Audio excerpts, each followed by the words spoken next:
Well, Raja Rao was an Indo-Anglian novelist and short story writer.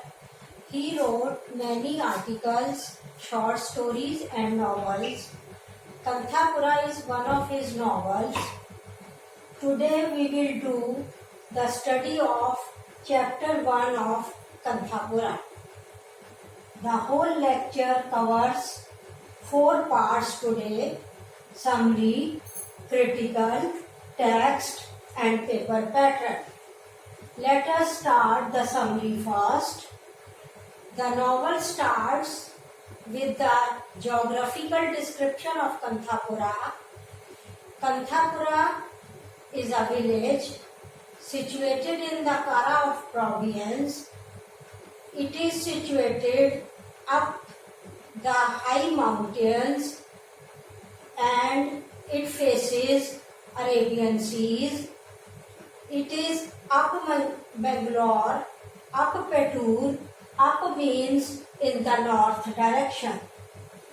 It is mainly an agricultural village.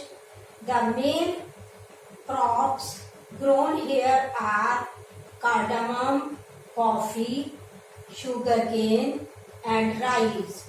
Cardamom means ilachi, sugarcane means ganna, rice means chawal. And coffee and cardamom are exported to England, that is to the country of the British rulers.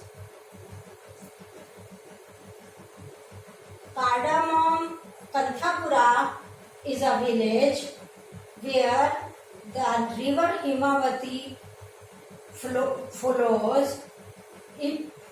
There is a story about a goddess. People believe in that goddess, and that is goddess Panchama. The story covers that in the village of Kanthapura, there used to be a demon who used to kill young sons and young wives. So, sage Tripura requested God, and God sent goddess Panchama from heaven to earth.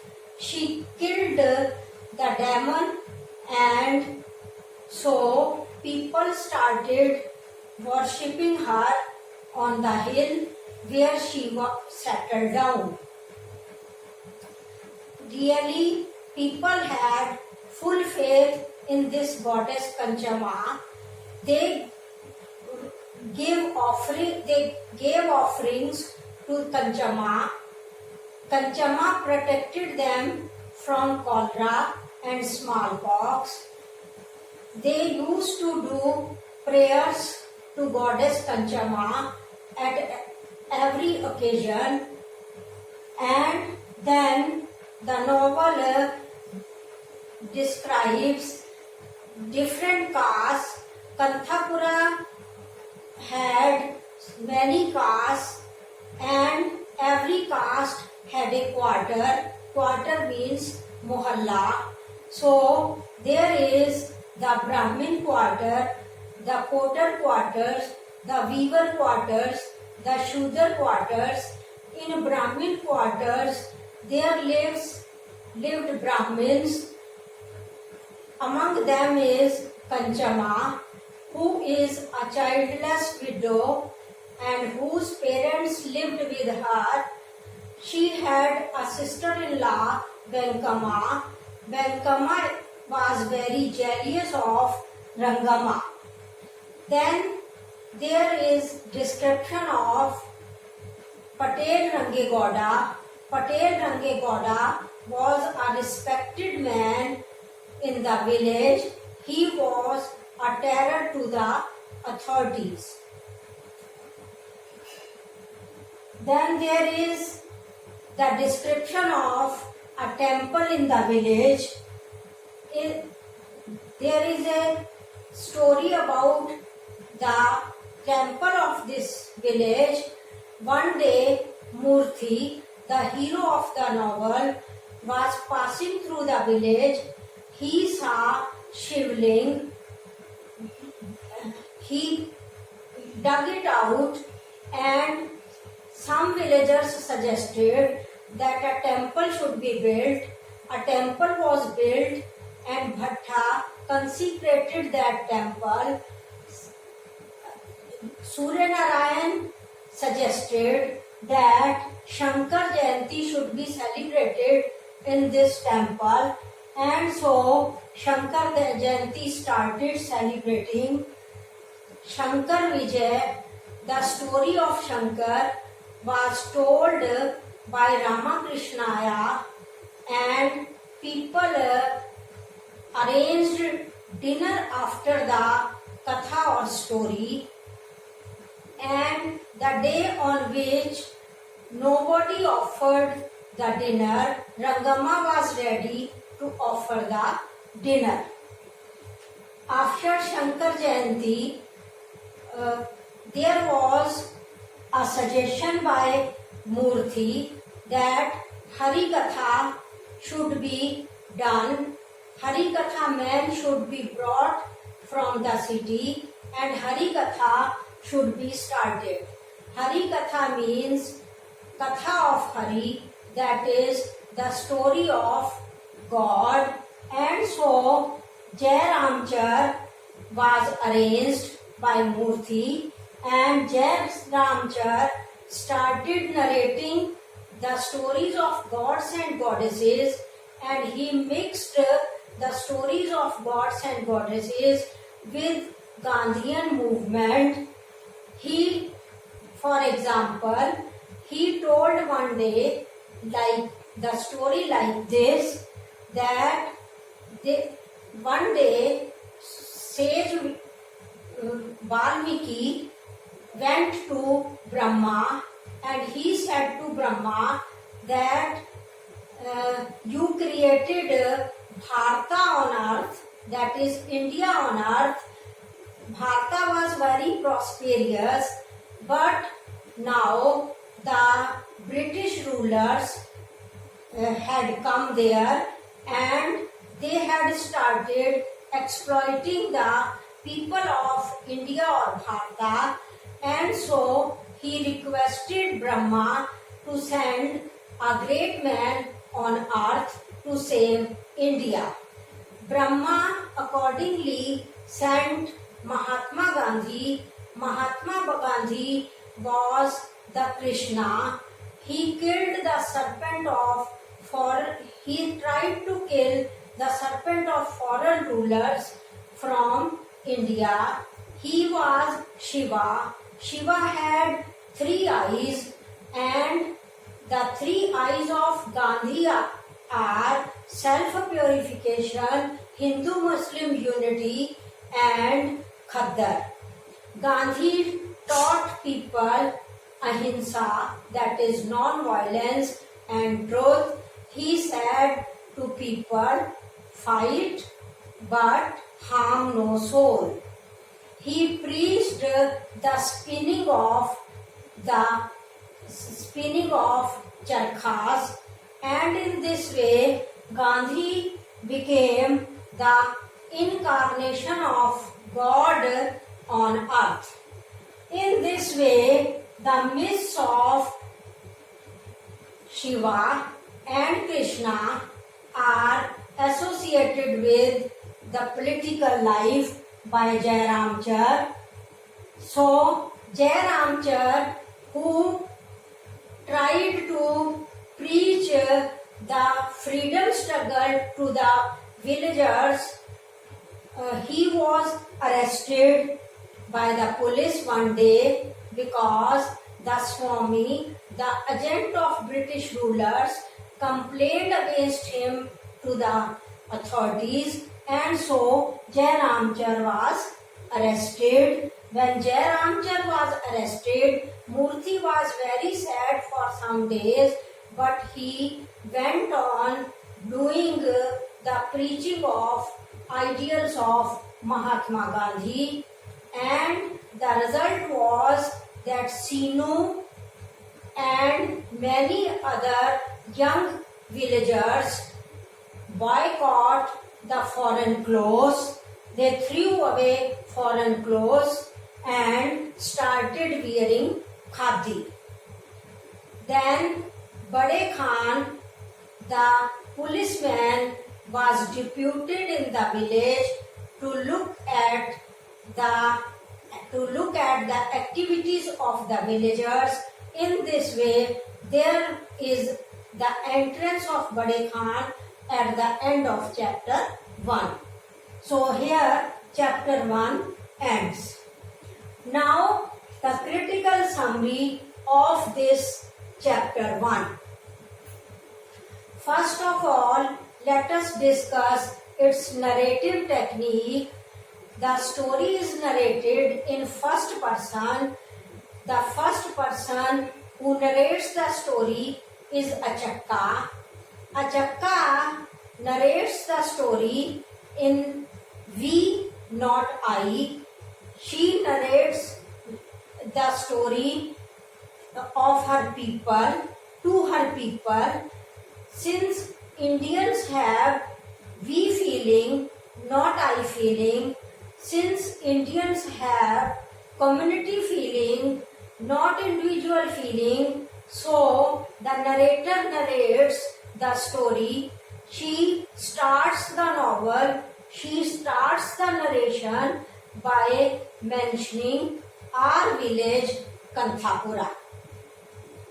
And in this way, she narrates the story in the same manner as my mother used to narrate the incidents and experiences of Bharat-Pakistan partition 1947, and she narrates the incidents, Achakka narrates the incidents in the same manner as I narrates the Hindu-Muslim riots and Blue Star 1984 to my children. So, the novel is narrated in an autobiographical manner but narrated in we feeling. Then, let us have discussion on plot. Now, what is plot? Plot is the chain of cause and effect relationship, and in this novel we see in the first chapter that first of all there is this geographical, agricultural, religious and social description of the society of Kanthapura, and from religious description starts Shankar Jayanti, then starts Hari Katha, and then comes, due to Hari Katha, comes the arrest of Jai Ramchar, and then there comes the deputing of Bade Khan. So all the incidents are well connected. So this is how the plot develops. Now, what is the tone or atmosphere of the play? The tone or atmosphere of the play is serious. It is not funny or humorous. The characters which have been introduced in this chapter are Rangama, Venkama, Surya Narayan, Bade Khan, Jai Ramchar, Ramakrishnaya, Patel Range Gowda, etc.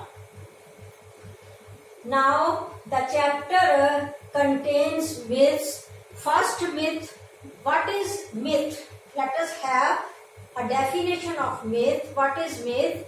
Myth is a traditional story, generally a religious story of gods and goddesses.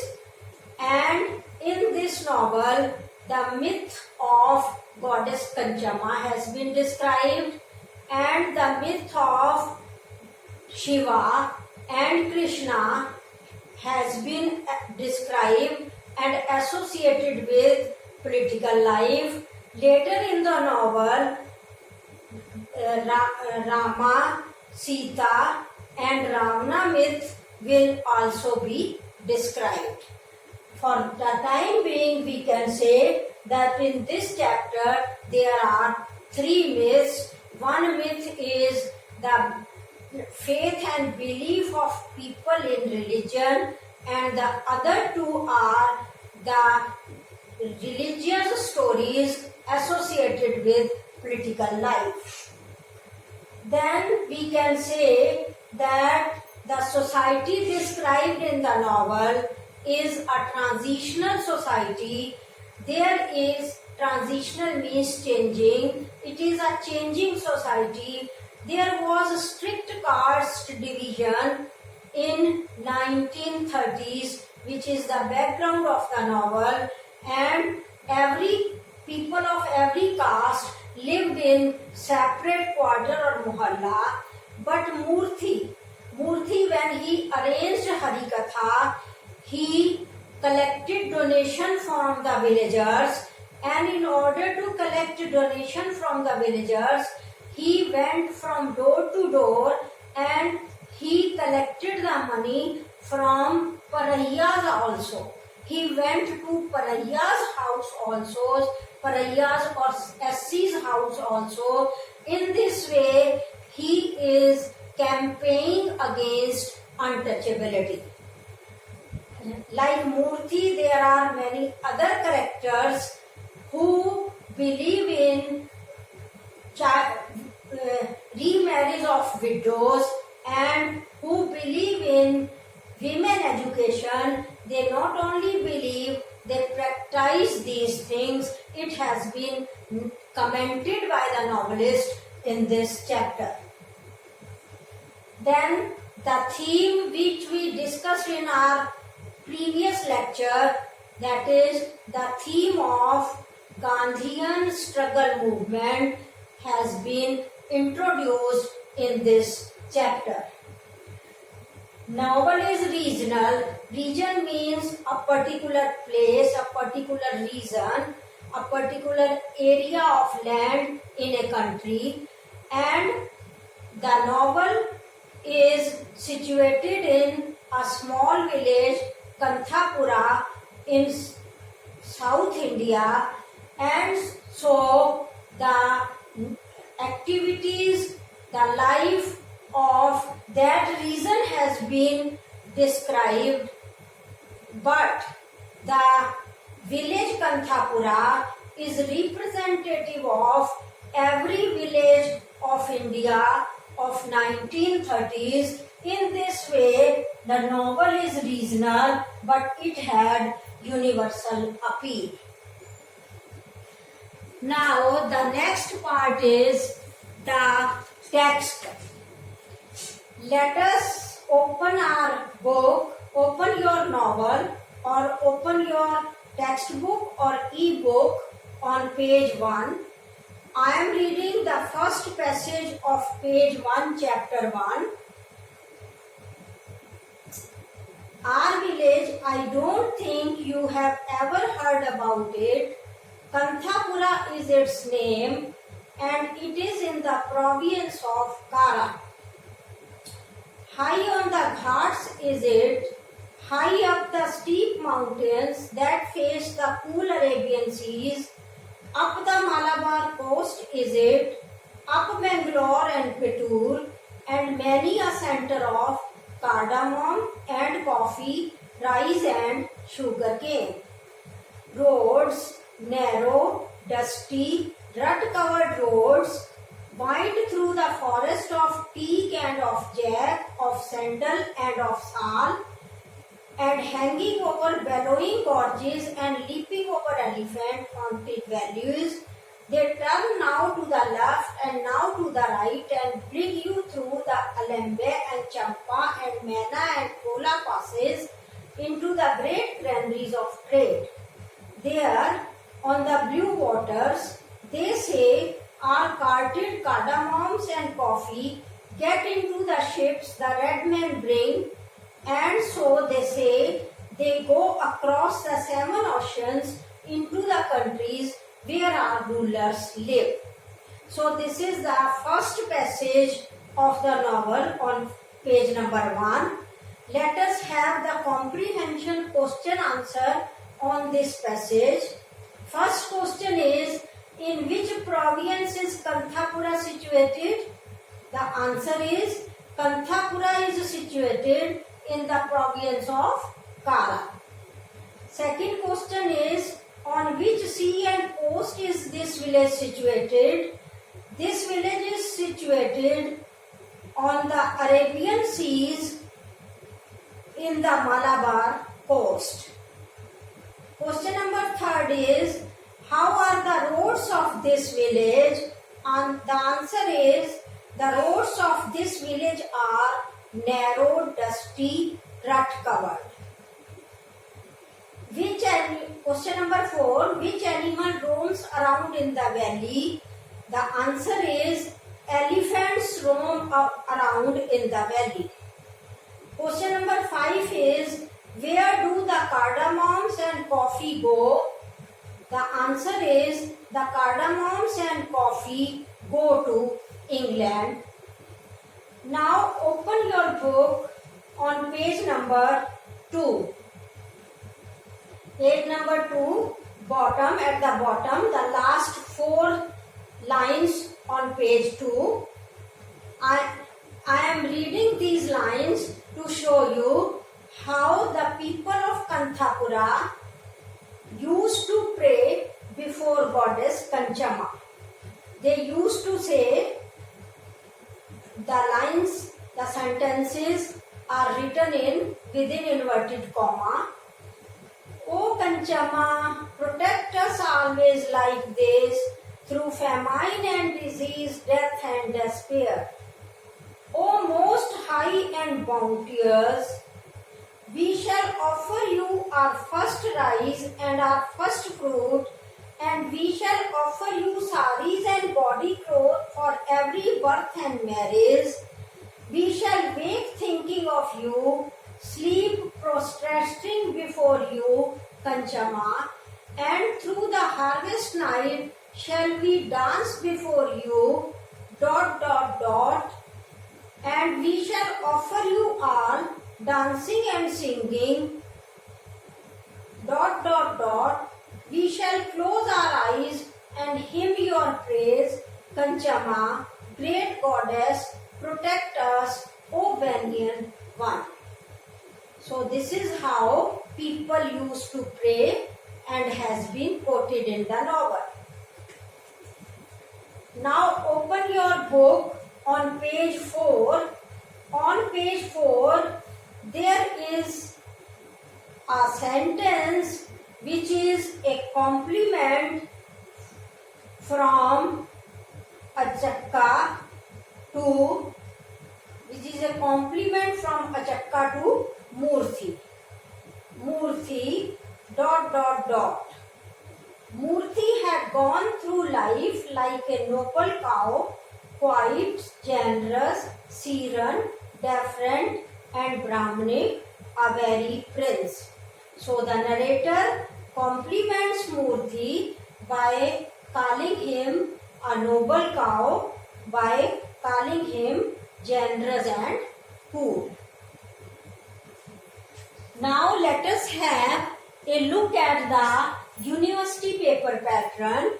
In the university paper pattern, question number 1 is about comprehension passage, which we have already discussed in our previous lecture also and in this lecture also. Question number 2 is answer in a word, phrase or sentence. You can attempt this question if you have a thorough reading, a first-hand reading of the novel, plus if you have the summary of the novel, chapter-wise. Now the question number 3 is short answers. The limit is about 30 words. 30 words means you have to give the answer to this question in about 2 to 4 sentences. This question you can attempt if you go through the whole critical summary of the novel. Then there is question number 4, essay type. In question number 3, I will tell you that the list of questions will be supplied to you through written material, that is through PDF, and you can practice answering them. Now question number 4 is essay type answers, and the limit is about 300 words. In this essay type answer, you will have to write the introduction to Raja Rao, introduction to Kanthapura, and then step by step the relevant details of the summary and critical, and in conclusion you will mention all the points discussed in your whole answer. Now be brief when you are doing introduction to Raja Rao, that is the first passage of your essay type question. There you can mention the list and details of all of his 6 works in a single sentence. Now some additional information. In your BA1 you had studied adverbs of manner, place and time. These 3 adverbs come in the same order in a sentence, that is first manner, then place, then time. So that I am giving you the one example. The correct sentence is Raja Rao was born in Karnataka in 1908 and died in USA in 2006. Now let me introduce myself. I am Dr. T.J. Kaur or Dr. Tajinder Jeet Kaur, retired associate professor working in Government National College, Sirsa. So this is all for the day. Thank you.